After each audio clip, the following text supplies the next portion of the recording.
This episode is brought to you by Facebook. So you were scrolling on Marketplace, and there it was, the bike you'd been searching for. You sent a message, and it turned out the seller was super chatty, kind of funny, and an avid cyclist. The next thing you know, you're in a cycling crew. Well, a community cycling group. The thing about Facebook, you might find more than what you're looking for. From a browse to a bike ride, this summer find more on Facebook.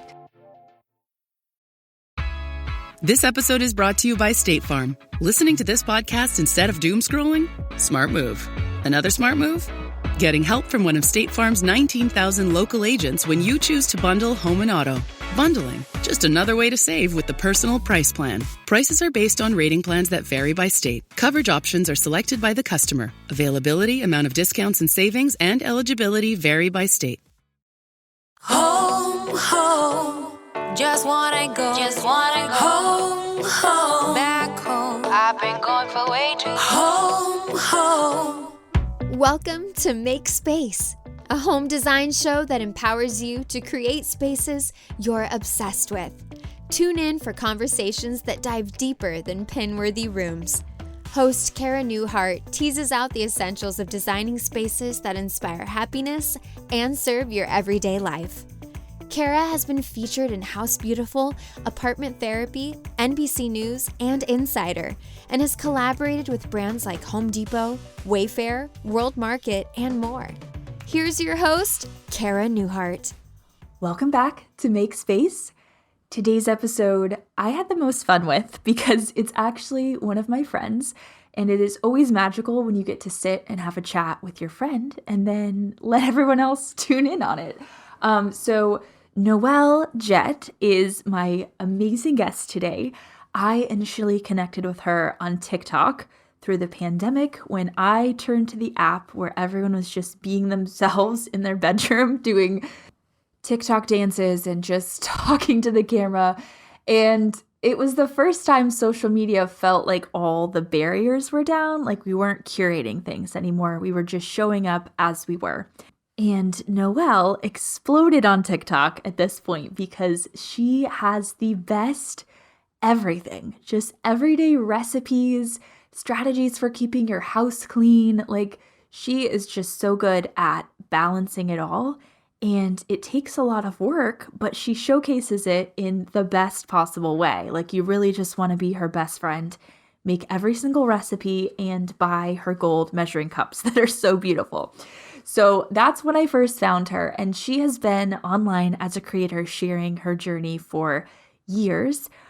She has a beautiful home that they actually built over the course of many, many years, planning and executing, and then decided to sell. But we're going to get into that story in a little bit. But today we kind of are just sitting down to explore Noell's story, which I think is really unexpected. If you've encountered her on social media, you might not see her background coming. It might be kind of a plot twist. And as well, we get to talk about her new book, which is all about creating your dream home on a budget. She gives practical advice for how to do that, inspiration, and some projects. And it's really amazing because this is a journey she went on herself. And so she now gets to share with other people just how possible it is. So let's dive in. I am beyond excited to welcome Noell to the show and to get to hear from her. Okay, so you have built an incredible community with inspiring but really approachable content, and also a really beautiful home and a beautiful family. So I am so excited to have you on today to share your story and dive into your new book. So welcome. Thank you so much for having me. It is truly my pleasure. Yeah. So, okay, with the show, just to give you a little context, we're kind of on a mission to dive deeper than pin-worthy rooms and really kind of uncover like what makes a dream home a dream home. And, I think that includes everything from the design elements we put in our houses to also the things we do to make sure our house supports our life and we're happy there. And so I really want to start with your story because I think people that either don't follow you or maybe like casually have encountered your content online would be a little bit surprised by kind of your background. There's a lot of plot twists, but I guess to start, what was your home like for you growing up? So I was raised in the foothills of the Ozark Mountains in Southwest Missouri in extreme poverty. So there were some religious constraints, just societal. It was just a very poor part of the country. No one around us had any kind of wealth, which kind of trickles down when you're in that kind of area. Yeah. And there were five kids total. So 7 people in this tiny little house, and just food. We hunted, we had a garden, but you didn't just go to the grocery store ever and buy like meat or, fruit, things like that. You raised it. And I know at one point my mom was spending like $300 an entire month on groceries and 7 people. And that was like, when they were doing really good. So just a different kind of poverty that a lot of people don't even realize still exists. Yes, absolutely. Like my concept of poverty was like we were on food stamps for a few years growing up when like the recession hit. So that was my only like, concept. But that's like a different level of so many people in a house and really having to like rely on your own skill set. Yes. So how did that like shape you? Was it something where you like knew that you were kind of growing up in this like lack compared to everyone else, or you didn't realize we were in such a constricted religious extremism group, we weren't really exposed to much outside of our little tiny community. We had like grandparents and cousins and aunts and uncles, but even our time with them was pretty limited. But just seeing them was really the only insights I had to what a life outside of my community looked like. So I didn't really know until I got older that I was like, oh, wow. Wow. How everyone lives. Yeah. I tell my husband stories and he's like, wow. Yeah. So what was it like leaving that community? Like, did you always want to get out and explore the world, or? I did. I always had this just longing, and I didn't always know like what it was or what I was pushing toward. I just knew that I was meant for something more, something bigger, something greater. And I always just had this voice in my head pushing me to get out and do something different. And people didn't understand it. People gave me a hard time. Like, why are you here? This is home. This is life. Why would you move 17 hours to Florida and start a whole new life? But I just always had this feeling in me that there was something more. And little did I know. There was a lot more. But I just knew it was something. Wow. So moving, did you just pick up and move, or like? My older brother had met a girl from down here. And so they moved a year later. I said, this is my chance. They had a job that I could take that, paid more than my parents had ever made in their entire lives. And I was like, I'm going, let's go. Yeah. Okay. So then what did the next phase of your journey look like? Did you like start a family, or was there like a career or something? So for the next 10-year period, so my parents got excommunicated from the religious group that we were in, and they were struggling back in Missouri. My brothers were struggling. I knew all of that was going on. Yeah. My life was kind of like, what is going on here? Everything I'd been taught all these years, now I see that it's not true. I'm starting to question everything that I had ever been taught. And just kind of completely lost my moral compass. Like what's going on here? Like if I can't wear if pants aren't a sin, then like what else is a sin? Like let's try it all. Yeah, exactly. What do I believe? What do I not believe? Like what most people go through, like 18, or maybe even younger, like 14, 15, 16 years old. When I see my daughters like kind of struggling now, I was going through that in my 20s. And so I ended up pregnant, married, and had my 2 beautiful daughters, and then ended up divorced and single mom to these 2 little girls. They were like, about at the most like 1 and 3 to 4. And then I met Daniel, and that was a very pivotal moment in turning my life around, beginning to figure out life and really just, stabilizing myself and heading on the path that has led to here. Yes. So meeting him, was that like your first encounter with like home renovation and design, or were you like interested before that? I was absolutely interested before that. So growing up, even though it was a totally different kind of DIY, and this is where I kind of get my like grit, where I'm just willing to like get in there and work with whatever materials I'm given or figure it out, repurpose things. That was my dad. So for 20 years, they worked on renovating the house I grew up in. So it took time, it took patience. They didn't have the budget to just, run to Home Depot and grab what they needed. Like, truly make it. We're going down and picking rock, to put into the fireplace. Like that's how we did it. Wow. And then my grandmother, she always had these beautiful magazines sitting on the front porch of her Victorian house. And I would just flip through them and just be like enamored with these gorgeous homes. Like, does this stuff really exist? Right. So I kind of already had a passion for it.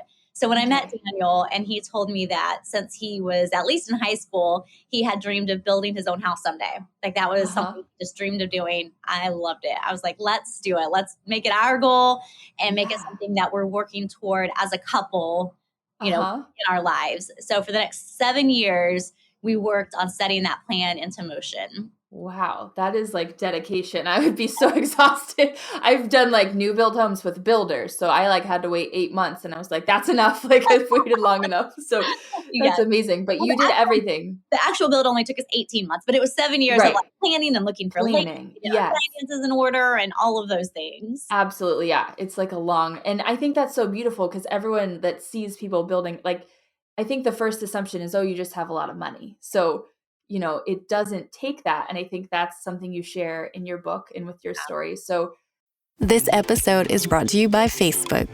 So you were scrolling on Marketplace, and there it was, the bike you'd been searching for. You sent a message, and it turned out the seller was super chatty, kind of funny, and an avid cyclist. The next thing you know, you're in a cycling crew. Well, a community cycling group. The thing about Facebook, you might find more than what you're looking for. From a browse to a bike ride, this summer find more on Facebook. Was it hard to plan, or is it more just being strategic and waiting? It was very hard to plan. Like it took a lot of time and energy and effort, which is why we have written the book to help other people kind of navigate that process and maybe learn from some of the things that we learned and get some shortcuts based on all the things that we had to go through and just kind of give them a little leg up in the process. Yeah, that's amazing. So the other cool thing about building your dream home is like you're not stuck with all the things you don't like in a house where you buy and you're like, oh, I love this, but I hate this. So what was that process like of curating, like really getting to choose the things that you want to serve your everyday life and getting to say no to the things that you're like, not for me? So that is actually kind of what really drove us. We rented a house for almost 7 years that was built in the 80s, I believe. And it had, the low doors and the low ceilings and very chopped up house, like not very good flow of living. And if we almost settled for that, we almost got that and renovated it. That Daniel was working, in these brand new, beautiful homes every day. And he would come home and it was like, we'll buy this. We'll probably spend $100,000 getting it to where we want it. And even then it's not going to be ideally what we want. Or we can go start from scratch, make this dream come true and really get exactly what we want. And so that really motivated us to build from scratch and make what we wanted. So how do you choose though, out of you go on Pinterest and you see just like picture after picture after picture and so much motivation that it's just overwhelming sometimes. Like, how do you really narrow down what you want and what you love? And I think for us, it really is just that gut instinct. Like when you're looking at all these different, even just like the floor plan itself and what the exterior is going to look like, the elevation, how do you really know? And it was funny because the minute we saw what we ended up building, we both were like, that's it. That's it. So really just leaning into your own intuition and your own needs. Like really, we knew exactly like what kind of layout we needed. We had 4 kids at the time. So how many bedrooms, we homeschooled, we worked from home. So we really had a good idea of what we needed that layout to look like. So once we found the elevation that kind of matched, it just made it really easy to be like, okay, this is what we're doing. Right. And then that experience of living in a house you didn't love for so long, I'm sure you had a running list of like, not this, bigger this, like, yeah. So is there anything you like regret? Right. Is there anything you like regretted putting in the house? Which is like a hard question, but No, honestly, like we worked so hard at meticulously planning out every detail that we loved you it. So loved it. obviously we loved it so much that we ended up selling it because we decided that it became, instead of just being like the pinnacle, the dream that we thought it was actually a Yeah. stepping stone. And we're like, hey, Yeah. that was so much fun. We enjoyed it so much. Mm. Let's do it again. So that Yes. it opened up a whole new career for us. Right. I remember seeing on social media when you announced you were selling, and I was like, "What? I know, everyone was like, "Are you guys Are crazy? you Like, what is crazy?" wrong with you?" Yeah, but I think that's such a good lesson that, like, number one, our home evolves with us, and Yes, that you could reach a phase where your dream home in a certain era of your life isn't necessarily your dream home in the next era. And just to like enjoy the process. Like, you're never really done making a home. Like, it's absolutely. always going to evolve and change. So, what was that decision like? Was it like, we want to do this all over again? So we should just Well, Daniel sell? kind of tricked me a little bit. We went out to Utah for 3 weeks and had Yeah. so much fun. Like, it was Oh, just, like one of those dream vacations, you know? And yeah. we got home and Daniel was like, "Wasn't that so much fun? We should, like, get an RV and sell the house and, like, go travel." And I'm like, "That would be fun." And Right? the next day, he has, like, the realtor on the phone. He has, like, his guys over there doing punch out stuff and, like, house Right. on the market. And I was like, I said, What? We were "Maybe." serious? Yeah, like, I didn't know this was, like, a plan. I thought this was, like, a cool dream, like, yeah. Right. One day, maybe. Yeah. Yeah, so I said, at first I was like, "Absolutely not, like, that's not happening, we're not doing that, no way." Yeah. Right. But he was just so persistent about it and really wanted it, and I had things in the past that I was really persistent about that he had given it on. So Right. Time I for compromise. make this list. And there were probably about 20 items on this list. And I said, if these 20 things happen, I will know that this is the direction that our lives are supposed to go. And Yeah. Cara, I kid you not, every single one of those Thing things came to happened. fruition, plus Wow. things that I didn't even think to ask for. So, Wow. and we found out we were pregnant like a couple months later. So we wouldn't have even had enough bedrooms in that house. So, Yes. So it all lined up. Okay, yes. so what is the era now? Like, what are we doing? Are you building another house? Are you renovating? What's going on? So all of the above. We Uh-huh. bought land right after we sold the house with full intentions of jumping right into another build. But then, as I just stated, I found out I was pregnant and I told Daniel Yeah. I can only build one thing at a time. And right now I'm building a baby. Leave me be. Right? But now the case is here. We will Yeah. jump back in. We're jumping back into the planning process, finishing out the floor plan, getting ready to start into the build process. And honestly, it worked out really well. Just the timing of the market and the way, materials have been back ordered. And it's just been kind of Right. chaos here in Florida, at least. Right. So I think it was a really good time to just pause. It's been a crazy 4 years. Our family kind of needs Yes. time to just enjoy each other and just spend Oh. time together without the pressures of all this other chaos. So it's Mm. been a really nice year, just kind of off. Yeah. However, we did finish up another farmhouse flip, and then we actually signed yesterday to close on a beautiful Victorian that was built in 1890. It's been in the Wow. same family ever since it was built. The Kirkpatricks that built it have owned it the Uh-huh. entire time until we bought it Wow. yesterday. So we are going to go in, fix it. It's in actually really good shape to be that old. Uh-huh. But we're gonna, fix the things that need fixing, and we're gonna run our first Airbnb. So Oh we my are so gosh. excited to offer the, short-term rental to come experience the Jet Set Farmhouse experience. Yes. Oh my gosh, that is Super so excited. exciting. And how fun that it's like a home with history. Do Yes, you we love. have like yes, because it's like you get the real old stuff versus like, Yes. infusing that. Do you Yeah. have like the design plans yet, or are you like as you So go? yeah, we don't have to do a whole lot as far as renovations. We're redoing the bathrooms and the kitchen. So those are the only rooms Yes. that really need a full renovation. And those were updated in like the 90s. So it doesn't have that like really old feel. It's just kind of like the Right. 80s kitchen. So it's like Right, right. modernized. We're going to try to keep, the exterior and the wood trim, all those things as original Right. as we can. So That's so fun. yes, we can't wait. Yes. Okay, so another really interesting thing that I feel like has shaped everyone's concept of home is obviously the pandemic. As everyone like had to stay home, I think it illuminated for a lot of people like all the ways that their home wasn't working. And then they turned to social media and content creators like us to be like, what do I do about it? Or what do I DIY? So what was the past like 3 years like for you in terms of like building a community and sharing like your home life? So I started my journey on social media in 2018. So I'd already been sharing and kind of growing a community for about 2 years when the pandemic hit. But I saw a pivotal switch in 2020, March of 2020, when Yeah. like everyone was home. So I was getting so many messages about homeschooling and about Uh-huh. DIY. Like, how do we make this home functional? Because like you said, people are Yeah. home. They're realizing like, this is not a space I love. This is not something that Right. brings my soul joy. This is something I'm just getting Uh-huh. out of, and I don't like that. I want it different. Yeah. So just seeing so many people reaching out and wanting that kind of information, and knowing our book was still, if we'd already signed the contract and we were writing it, but it wasn't available to people yet. So Yeah. if you wait 2 years, there's going to be a You great have all of it. book.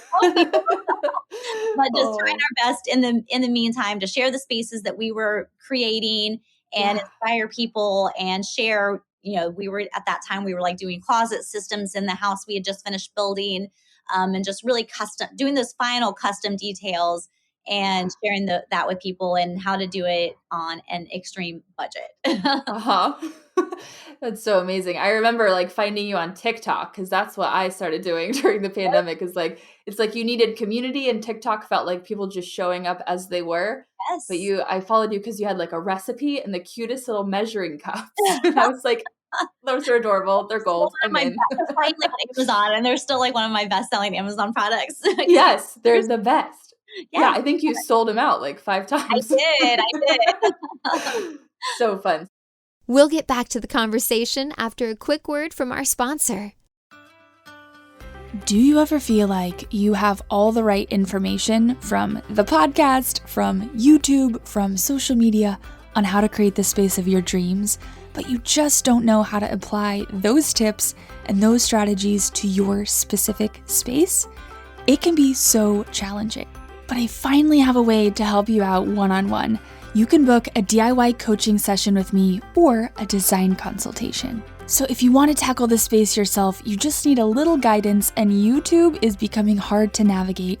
I'll help you plan and tackle your home DIY project, including answering all your questions and helping you troubleshoot and pivot if you've started and you feel stuck. Or if what you need is more of the design strategy, you can book a design consultation. We'll meet on Zoom and talk strategies for your specific space. We can do a deep dive into one room, go over everything that needs to be fixed or changed in the space, and create a plan for you to make that happen. Or we can give your whole house some therapy and do a home walkthrough, talking about how to create cohesiveness in your space and assessing your whole house at the same time. This is the perfect next step if you've been loving the podcast, you love the strategies, but you're not quite sure how to create a space you're obsessed with because you need hands-on personalized help. We got this. I am here for you. Just book a coaching session or a design consultation and we will get hands-on with your space. Just go to calendly.com/Cara Newhart or find the link in the show notes to book so we can sit down one-on-one and tackle your space. And now, back to the interview. So that was like a really transformative era for people. And I think it's so cool that you had like such a vast experience to draw on in terms of like knowing how to help people create a dream home. Absolutely. So I had actually, in December of 2019, I have a now 17-year-old daughter, and Yeah. she was sharing on TikTok at the time. Yeah. And it was, a trendy like teen dance app right at Dancing, that yes. time. Nobody adults weren't on there yet. Not at all. I said, like, watch your old mama work. Like, let me try my social media skills on here. Yeah. So I put the video around Christmas time, and it got like 1 million views. Yeah. And I was like, oh my gosh, that's so cool. That's fun. Yeah. But this isn't anywhere that people are, like my people. Right, My people right. aren't here. So I didn't really post anything else until March. And Yeah. then it was like, I just saw that shift. Yeah. And I was like, people are wanting to show Here. up here. And I started seeing you and Yeah. all of my other friends from Instagram coming over and starting to share their homes and their spaces. And it was like, they're here. This is translatable. And Yes. I with it. Oh my gosh, it's so cool. Well, good thing you did, because I know you've inspired so many on their home journey. But I would love to dive into like, does your design process look like? Like, do you start with function? Do you start with like an inspiration image? Is it different every time? Like when you're designing a It space? can be different kind of depending on the project that we're doing. Yeah. If it's something that we're doing for someone else, it's going to be a little bit different than the process I would use for myself. Yeah. But in most of our projects, I do lean back on what I would want, what I need in a space. Right. And even if the homeowner doesn't maybe realize that they would, like, trust me, You're you going to need a love laundry. it. You need this, you need that, like the different things that are non-negotiables for me. I kind of try to translate that to them, which we don't do as much work for other people anymore. But that back then, that was my process. But for me, it mainly starts with function. Right. So what I want my process to look like, how I want my home to flow. You come in the back door. Where do you put your stuff? Where do you go next? How do you unload your groceries? When I'm cooking, where do all of my ingredients belong? How do I want them displayed? All of those things. And then I also lean into my roots. Like as much as I grew up, in backwoods, it's still a part of my heart and soul. Yeah. And I love the old fashioned things and the antiques back before they were cool and trendy. Right? I've collected my whole life. So Aw. I have things, I used to go antiquing with my grandmother as a little girl. So that's Yeah. always been part of me. And that always bleeds over into my designs. Mm-hmm. So why do you love farmhouse so much? Why is that like your style? Has it always been like you? It always has been. And I do have to work toward pushing myself out of that box just because it is so core to who I am. My great grandparents homesteaded like the sequential farmhouse, the white siding with the black roof, and they lived there until they died. And it's still in my family. My cousins live there now. So it just goes back to the heart and soul of who I am, who my family is. Just Midwest farmers that, work the land and learn to live off with their own hands. Yeah. It's more than just the house and the look and the design. Right. It's really what that means. Right. And like the mudroom, my great grandmother had a mudroom. Like you walked in the back door and there was the washer and the dryer and the closet over here where you put the mud boots when you walked in from the farm. Yeah. So it just goes back to all of that. I love that. And having that like personal connection to your design style. I think I encounter people that are like wanting to define their style and they're like adopting terms. And I'm like, you have to like be connected to it in some way. Yes. So yes, absolutely. That's so good. Yeah. This episode is brought to you by Facebook. So you were scrolling on Marketplace, and there it was, the bike you'd been searching for. You sent a message, and it turned out the seller was super chatty, kind of funny, and an avid cyclist. The next thing you know, you're in a cycling crew. Well, a community cycling group. The thing about Facebook, you might find more than what you're looking for. From a browse to a bike ride, this summer find more on Facebook. So what is next for you besides, the houses and maybe building another one? Any big dreams? That is going to be our next year. So renovating the Airbnb and then starting construction on the new house. We just got home from Nashville and every time we go there, we're like, we need a house here. Yeah. More like, so we've kind of been toying with some land up there, trying to figure out maybe we could do a short-term rental there too. Yeah. I'm not sure, but I know for sure the house and the Airbnb, that's definitely got our plate full for the next year. For sure next.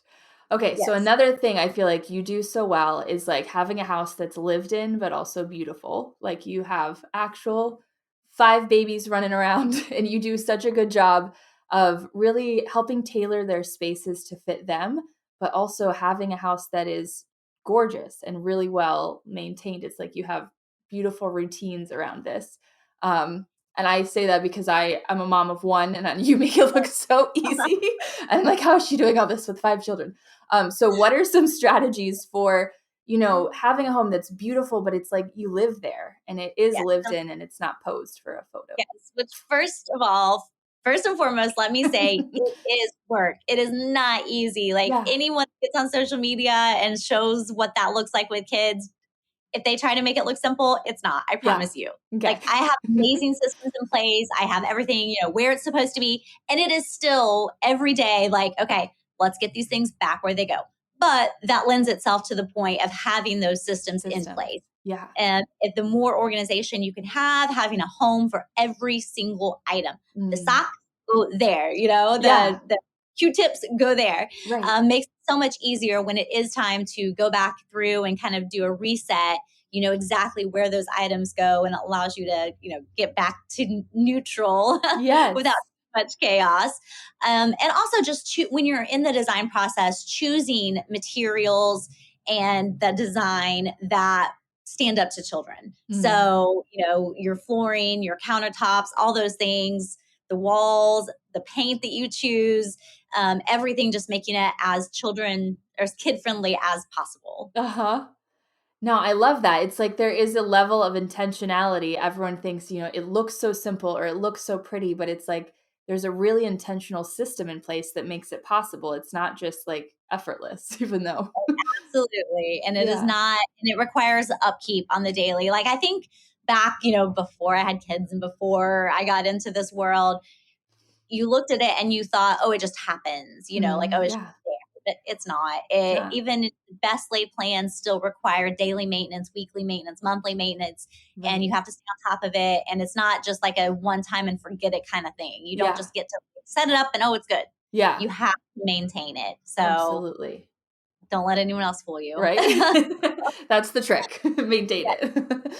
So having such a wide range between a newborn almost and then a 17-year-old, how do you like evolve spaces for kids as they grow in a way that's like affordable and really kind of strikes that balance between what they want and what you need your home to be? I love that question. So with the kids, I try to give them independence and let them be involved in the process Yeah. so that they truly love the space and love the design so that they're Yeah. not asking me to change it in 6 months or a year. Like Right. you're getting involved with this, you love it. And just trying to make it as functional as possible for them and think about pieces that will grow with them Yeah. instead of, like maybe doing a twin bed, like go ahead and do a double or a queen. That way, when they're a teenager, they're not going to be like, this bed is so small. Yeah. Like, and obviously, when they're really little, but like Amelia would have been 7, 8 in that house, and we had her in a double. So that Yeah. way she has room to grow with herself. Mm. And even just like the closet systems that we did, we made sure that they were going to grow with them. Like crew, we did these shoe holder, like a shoe organizer. Yeah. And instead of taking his shoe and like making sure it's going to fit his shoe, we took Daniel's shoe, make sure it's Right. going to fit Daniel's shoe. So that way, as he grows and his foot gets bigger and bigger and bigger, it's still going to fit that shoe. Right. So just really thinking ahead as you're designing things that way you're not having to totally scrap it and redo it in, a couple years. Right. And I love the idea of involving them because I think it is a balance. Like they can have some wild ideas, but letting them be a part of the process, I feel gets them invested. So they want to like take care of it and maybe clean it Yes. and organize it. Yes, And exactly. Exactly. I do. I think it gives them a little more personal responsibility when they're involved in it and they want to keep it a little more organized and clean. And we actually talk about that in the book. Like, how do you involve your kids in DIY projects? If you're taking on a house build, yeah. how do you make sure that the kids don't feel kind of like some animosity toward the house? Because it's Yeah. like for our kids, they were used to having mommy, 24/7 and Right. daddy, not quite that often, but, Yeah. a lot. And then Uh-huh. suddenly we got wrapped up in this build and it just consumed us like Right. 7 days a week. We worked morning till night for 18 months. Right. And I can see where it could have caused our kids to just be kind of bitter toward that house. Yeah. Like, we're parents. So Yeah. we absolutely did our best to bring them to the job site with us. And, even just simple things like let them play in the dirt and like Yeah. when the dirt Aw. piles in, Uh-huh. they have that they cried when the last dirt pile got taken down because they Yeah. really thought that those were there for them. Right. Oh, And that's so funny. I know it's hard to like let go of perfectionism sometimes Yeah. and like let them be involved, but let them help you paint. Yeah. Let them help you put down, the floor seal, like whatever, like any way they can be involved, even if you have to go back afterward and go behind them and Fix it and fix clean it. it. Yeah. Yes. Let them be involved. Let them feel like they are part of this project. And it is truly a family effort. And it just, for our family at least, it made it just so much more rewarding once we were done and we're sitting there at dinner and we're all just looking around like, look what we Right. accomplished. Yeah, that's amazing.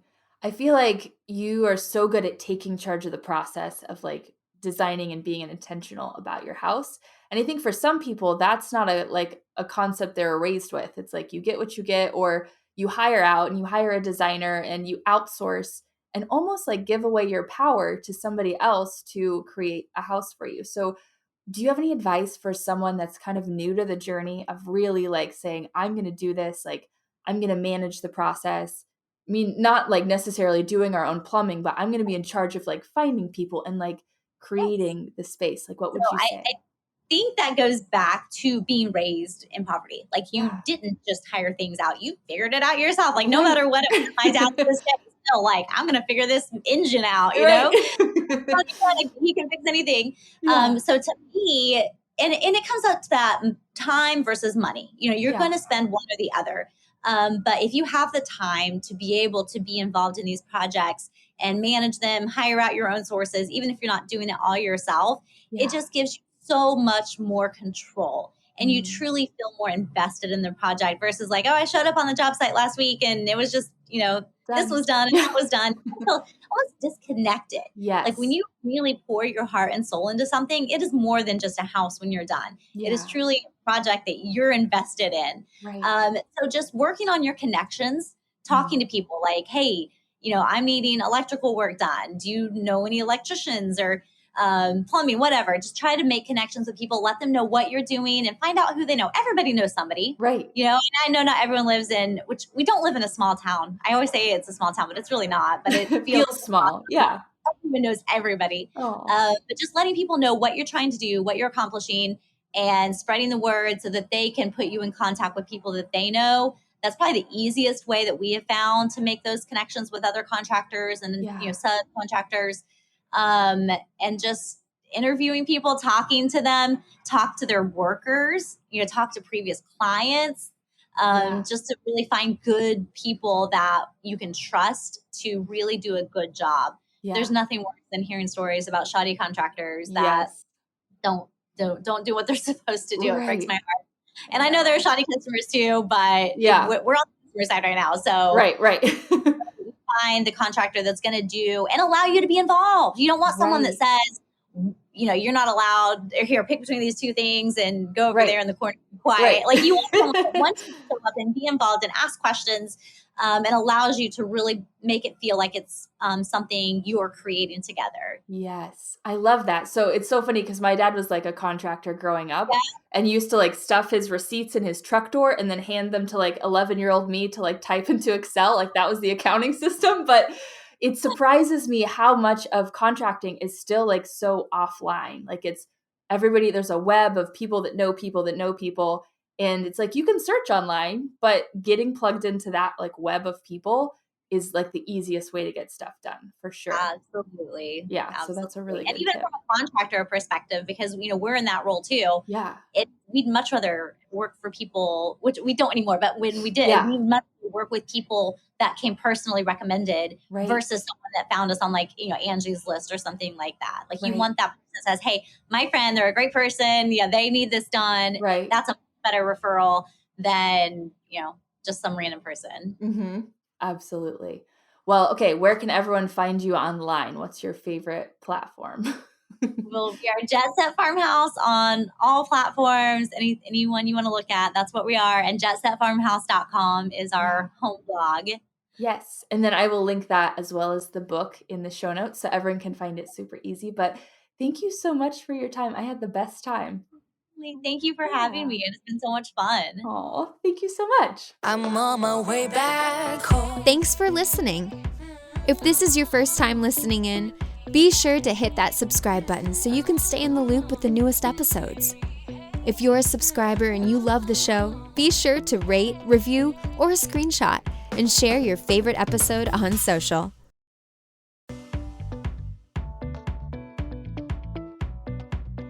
You're listening to this podcast, so I know you've got a curious mind. Here's a helpful fact you may not know yet. Drivers who switch and save with Progressive save over $900 on average. Pop over to Progressive.com, answer some questions, and you'll get a quick quote with discounts that are easy to come by. In fact, 99% of their auto customers earn at least one discount. Visit Progressive.com and see if you can enjoy a little cash back. Progressive Casualty Insurance Company and Affiliates. National average 12-month savings of $946 by new customers surveyed who saved with Progressive between June 2024 and May 2025. Potential savings will vary.